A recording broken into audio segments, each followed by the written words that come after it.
भाषा में। So this is the part 5th and the last part of this chapter, class 9 chapter 2, the cell the building block of life. इससे पहले हमने part 4 में क्या किया था, वैक्यूल के बारे में देखा था, वैक्यूल, फूड वैक्यूल क्या होता है, that's all we studied in the last chapter. But now we are talking about plastids and further mitochondria, difference between plant and animal cell, mitosis, meiosis, errors and some, ये extra topic है, tumours and contact inhibition का। इतना ही बच्चा है, बाकी खत्म। Plastids क्या होते हैं? प्लास्टिड्स बेसिकली सिर्फ और सिर्फ प्लांट सेल में प्रेजेंट होते हैं, एनिमल सेल में प्रेजेंट नहीं होते। Double membrane outer and inner present in a plant cell, double membrane structure है ये जो कि प्रेजेंट होता है। प्लास्टिड्स 3 टाइप के होते हैं, देखते हैं। Chloroplast, chromoplast, leucoplast. नाम तो समझो पहले। क्रोमो का मतलब तो कहीं ना कहीं कलर से आ रहा है, ठीक है। क्लोरोप्लास्ट पिगमेंट्स प्रोवाइड करते हैं, पिगमेंट की वजह से ही जो लीव्स है वो ग्रीन होती है। जस्ट क्लोरोफिल पिगमेंट, इसमें क्लोरोफिल होता है, इसमें पिगमेंट कैरोटेनॉइड्स पिगमेंट, ल्यूकोप्लास्ट में कोई भी पिगमेंट नहीं होता। Chloroplast present in leaves help in photosynthesis, leaves में होता है और फोटोसिंथेसिस की मदद करता है करने की। क्रोमोप्लास्ट पिगमेंट्स, इसमें कैरोटेनॉइड है, example carotene, xanthophyll, red and yellow colour का। जैसे टमाटो रेड चिली हम खाते हैं तो वो उसमें जो कलर आता है वो खिसलाता है, एप्पल में भी क्रोमोप्लास्ट की वजह से। ल्यूकोप्लास्ट में कोई भी पिगमेंट नहीं होता, पिगमेंट का मतलब बेसिकली कलर से है इसमें।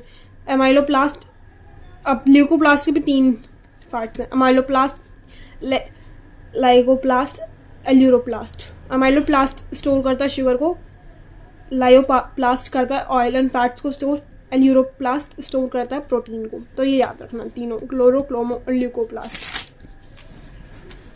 माइटोकॉन्ड्रिया, बहुत से बच्चों को ये लाइन याद रटी हुई है, mitochondria is the power of the house of the cell. इसमें एनर्जी बनते हैं in the form of ATP. ATP की फुल फॉर्म क्या? Adenosine triphosphate, okay. The outer membrane is smooth and porous, outer membrane smooth होती है और porous होती है, उसमें छेद होते हैं। The inner membrane is folded, इस टाइप का होता है ना ये, इसके अंदर ऐसे ऐसा बना होता है, folded. Outer membrane, inner membrane,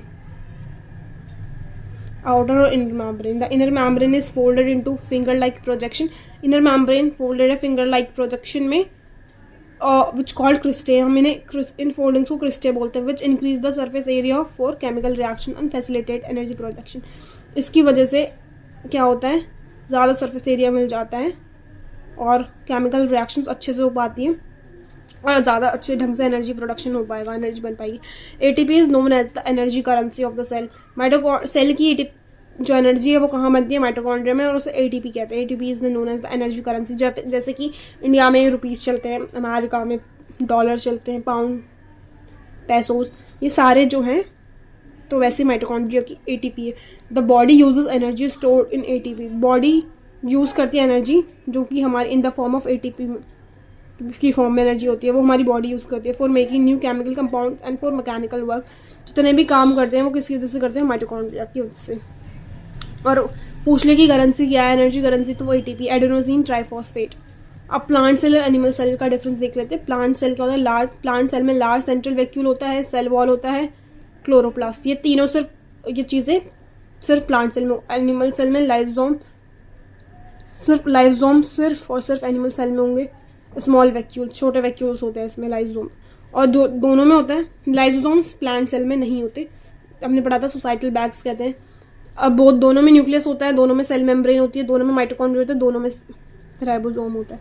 plant cell में मैं सेल वॉल लिखा है, यहाँ पे लिखने वाली थी बट लिखा है, nucleus, cell membrane, mitochondria, ribosome, ये दोनों में ही प्रेजेंट होता है प्लांट और एनिमल में, ठीक है, याद रखना। इसके बाद सेल डिविजन। अब तुम्हारी जो बॉडी बनी है, हमारी बॉडी किससे बनी है? सेल से। और जो न्यू ऑर्गेनिज्म है वो कैसे हैं? वो भी सेल, वो डिवीजन से आए, सेल डिवीजन से। सेल डिवाइड होगा, अब हमारे हाथ में चोट लगेगी तो फिर जैसे यहाँ पे मेरे चोट लगे तो वो सेल क्या करते हैं? रिपेयर करते हैं, फिर यहाँ पे नई स्किन आ जाएगी। तो वो किसकी वजह से हो रहा है? सेल डिवीजन की process in which a single parent cell divide into 2 और मोर डॉटर सेल। 2 या 2 से ज़्यादा डॉटर सेल्स में डिवाइड करना, उसी प्रोसेस को सेल डिवीजन का। New cells are formed in organism in order to grow. हमारी बॉडी में, ऑर्गेनिज्म में न्यू सेल्स फॉर्म होते हैं in order to grow, to replace old, dead और इंजर्ड सेल। जैसे मैंने एग्जांपल दिया, चोट लगी है हाथ में तो उन जो डेड सेल्स हैं उनको रिपेयर करता है ये cell division. And to form gametes required for reproduction. जो रिप्रोडक्शन के लिए गैमीट्स इंपॉर्टेंट होते हैं वो भी सेल डिवीजन से बनता है। अब इसमें दो टाइप है, माइटोसिस एंड मियोसिस। हम देखते हैं माइटोसिस को हम इक्वेशनल डिवीजन कहते हैं। यहाँ पे क्या लिखा नहीं है मैंने, इक्वेशनल डिवीजन, ठीक है। और मियोसिस को अनइक्वल डिवीजन कहते हैं। इसमें एक से मतलब जैसे 2n है, ये ब्रेक हुआ तो यहाँ पे 2n बनेगा, यहाँ पे भी 2n बनेगा। This is called equation division, mitosis. Most of the cell divide for growth and repair for mitosis. एक ग्रोथ में काम आते हैं। Mother cell divides to form 2 identical daughter cells. 2 identical daughter cells बने। The daughter cells have the same number of chromosomes as mother cell. अगर यहाँ पे 2n है तो यहाँ पे भी 2n क्रोमोसोम्स होंगे, ठीक है। एरर्स क्या है, lead to uncontrolled cell divisions. इसकी वजह से अनकंट्रोल्ड डिविजन्स हो सकते हैं। Lead to the formation of tumours and abnormal number of chromosomes in the body number. इसकी वजह से ट्यूमर होता है। ट्यूमर माइटोसिस की वजह से अनइक्वल सेल डिविजन हो जाती है। तो यहाँ पे देख लो। अब इसके बाद मियोसिस देखते हैं हम। Specific cells of meiosis reproductive organs में होता है। Meiosis specific cells of reproductive organs और tissues in animals and plants divide by meiosis to form gametes. Gametes बनाने के लिए XY क्रोमोसोम जो होते हैं वो मियोसिस से बनते हैं। Mother cell divides to form 4 identical daughter. Mother cell बनाती है 4।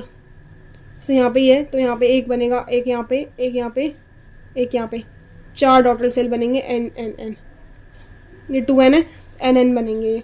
The daughter sales only have half a number of the chromosome. जैसे मैंने यहाँ पे लिखा ना 2n है, यहाँ पे n बने तो हाफ हो जाता है। जैसे 24 क्रोमोसोम्स होते हैं हमारे, तो 24 यहाँ पे जैसे 48 है तो 24 मम्मी के, 24 पापा से लेते हैं हम। इसमें एरर्स क्या है, रिजल्ट इन जेनेटिक डिसऑर्डर। जितने भी जेनेटिकल डिसऑर्डर्स हैं, development problems, Down syndrome one of the example of genetical problems, and डिसेंटिक function, physical features, cause early pregnancy loss और रिड्यूस फर्टिलिटी को कम करता है और अर्ली प्रेगनेंसी लूज कर सकता है। आगे देखते हैं। अब हम इसके बाद पढ़ेंगे ट्यूमर से। जो हमने बताया अनकंट्रोल सेल डिवीजन हो जाती है माइटोसिस में, हमने देखा। तो उसकी वजह से अनकंट्रोल डिवीजन की वजह से tumours and contact inhibition. Tumours होता है जो कैंसरस सेल होते हैं, तो मैं देखो नॉर्मल सेल्स ऐसे ग्रोथ करते हैं, और जो कैंसरस सेल्स हैं नो कॉन्टैक्ट इनिबिशन। यहाँ पे अनवांटेड सेल का मास ग्रो गया, तो जब भी कैंसर होता है इसकी वजह से होता है, सेल्स का गुच्छा बन जाता है। Control contact inhibition in animal cell division usually stops when cell come in contact with neighbouring cell. Contact inhibition का मतलब ये है कि यूजुअली जब सेल्स कॉन्टैक्ट में आते हैं तो वो डिवाइड करना रोक देते हैं। बट ट्यूमर में क्या होता है, formed when cancer cells lose control and keep dividing uncontrollably. ये देखो ये दूसरे से अटैच हैं, इनको वहाँ पे भी रोक देनी चाहिए सेल डिविजन, बट वो नहीं रोकते, अनवांटेड अनकंट्रोलली डिवाइड करते हैं, इसकी वजह से कैंसर हो जाता है। तो ये न्यू टॉपिक था तुम्हारे में, और यहीं पे साथ ही हमारा इतना लंबा चौड़ा चैप्टर खत्म हो जाता है। मिलते हैं नेक्स्ट वीडियो में, तब तक वीडियो को लाइक करें, कमेंट, शेयर एंड सब्सक्राइब करें। Bye bye. याद रखना सेल का मेरा खराब मॉडल था। Okay bye bye.